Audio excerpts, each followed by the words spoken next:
برای اونهایی که با امور سر و کار دارند نویسید 16 مای سال 2023 بارسلونا چمپیون شد. سلام و بازم سلام چمپیونی با همه مخلصان و هواداران، همه اونهایی که در دوردست‌ترین کنج عالم با این دسته آوازدار عالم مخلصی میکنید.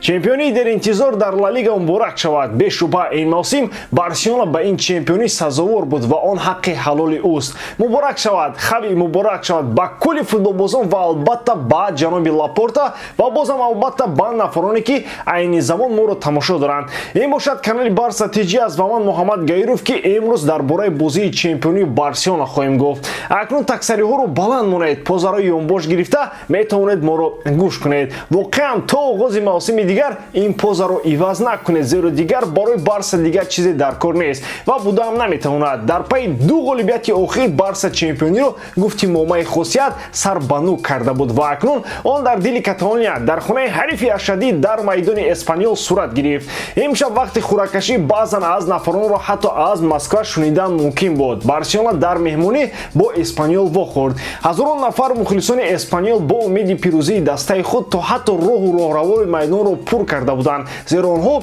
برای باقی ماندن در لالیگا مبارزه برده ایستادند. با گفتی او گپا انتوراژ بازی برای بارسلونا تنها و تنها ادانه بود و برای اسپانیول باشد برعکس. آخر چگونه هم باید می بود؟ بعد از آنکه بارسلونا از لیگ اروپا پرید و از جام اسپانیا جای دیگر برای دسته یگان عامل شاد کردن مخلصان خود همین چمپیونی مانده بود و بس و چندین نفر در میدان بوده و میلیون ها نفر پیش تلویزیون نشسته نیز این را دیدند. با جز سابق کاپیتان بارسلونا در سالهای 1964 1969 که دو مرتبه با بارسلونا چمپیون اسپانیا شده، 4 مرتبه جام اسپانیا را به دست آورده است. چمپیونات اروپا در حیات اسپانیا فران اولیویا مشهور که یک روز قبل از این بازی جام به حق تسلیم کرد. یادش بخیر و گفتم ممکن که بارسلونا روح او رو شاد کرده این چمپیونی رو با اوروه او بخشید. دیگر اینکه این چمپیونی باید میشد، زیرا آن بر رویه مربی جوانی بارسا خاویر ارناندز تاثیر مثبت میرسانید و خوشی که این همه شد و من خیلی خوشبختم که در این باره برای شما نقل میکنم.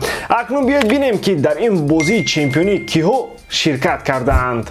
دوستان، سرپرستی بارسلونا و همچنین سرپرستی ویدیوی ما شرکت 1x میباشد. در آنجا هم وقت کیفسینتوی بلند و بونوس‌های گوناگون شما را انتظار است. همچنین نفرانی که تا حال رجیستراسیون نکردند میتوانند در اولین پرداخت با پروموکد سرنوکی ما تیجی بارسا صاحب $100 بونوس گردند. سلکای بازی در کامنتار این ویدیو. اما برادران دانید که اونجا جای پول کارکنی همه وقت نیست. بازی کنید ولی عادت نکنید.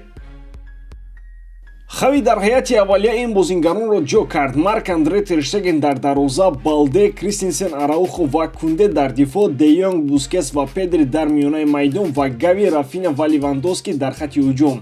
بارسلونا از دقیقه اول بازی نشان داد که چمپیونی را گفتی روسو با دلگی یش گذاشتنی نیست و هجوم ها را سر دروازه فراندو پاچکو آغاز کرد. گل یکم بازی را باشد مخلصان در دقیقه 11 دیدند. لیواندوفسکی پاس بالده را به گل تبدیل داد. با گذشت همگی 9 دقیقه خود او از پاس پارتوفته پدری با کنج دوری دروازه استفاده کرده اسم خود را هم در تابلو ثبت کرد. اسپانیول میفهمید که چنین بارسلونا مویل برای چمپیونی را داشتن خیلی مشکل است و برای همین اصلا محافظت میکرد. اما این هم با آنها چندان سود نبخشید. قسم یکم پایان میافت و لیواندوفسکی این مرتبه با کمک رافینیا یک بار دیگر کیپر سایبان میدان را خفه کرد. اکنون او در ماراتون گلزنها از کریم بنزما تا حد 2 توپ پیش گذشت. البته چنین حساب کامفورتی با بارسلونا امکان میداد که در قسم دوم کمی آرامتر بازی کند و هم در ذهن چی بازیگران و چی مخلصان علیه اندیشه چمپیونی دور میزد. زیاده از این با گذشت چند دقیقه از آغاز قسم دوم کونده هم نشان داد که او هم گل زده میتواند. اکنون بارسلونا کاملا آرام شد و از این آرامی صاحبان میدان استفاده کرده فعال شدند و در دقیقه 73 پوادو یک گل با دروازه تر شتگن زد.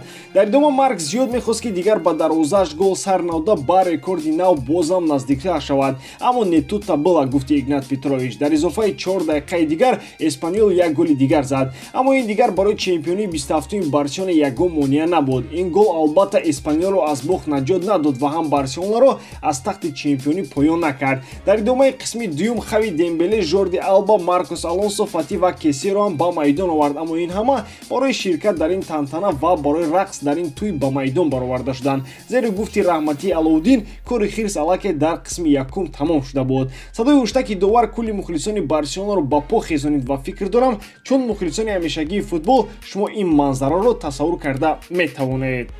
Инак мо ҳама мухлисони Барселона расидем ба он рӯзе ки як бори дигар орзуяш мекардем. Барселона чемпион, Хави чемпион, футболбозон чемпион, мову шумо чемпион, канали Барса TG чемпион. Акнун барои Хави масъулият дучанд шуд, зеро чемпион шудан як чиз асту ӯро ҳифз кардан чизи дигар. Вале мову шумо хуб медонем ки Хави барои нигаҳ дошти ин чемпионӣ ва иштироки бо муваффақона дар Лигаи чемпионҳои мавсими дигар чӣ корҳоеро карда истодааст. Аммо ин ҳама дар оянда. Ин мавсим чанд бозии боқимондаро бо сарбаландона бояд пушти сар карду, баъд истироҳати хуб ва баъдан ба ин ҳама омодагӣ дид ва умедворем ки всё будид окей. Бори дигар аз номи канали Барса TG ҳамаи ҳаводорону мухлисони ин дастаи бузурги дунёро ба чемпионии навбатӣ табрик мегӯем. Барои имрӯз бошад тамом. Гуфти Тер Штеген. Auf Wiedersehen.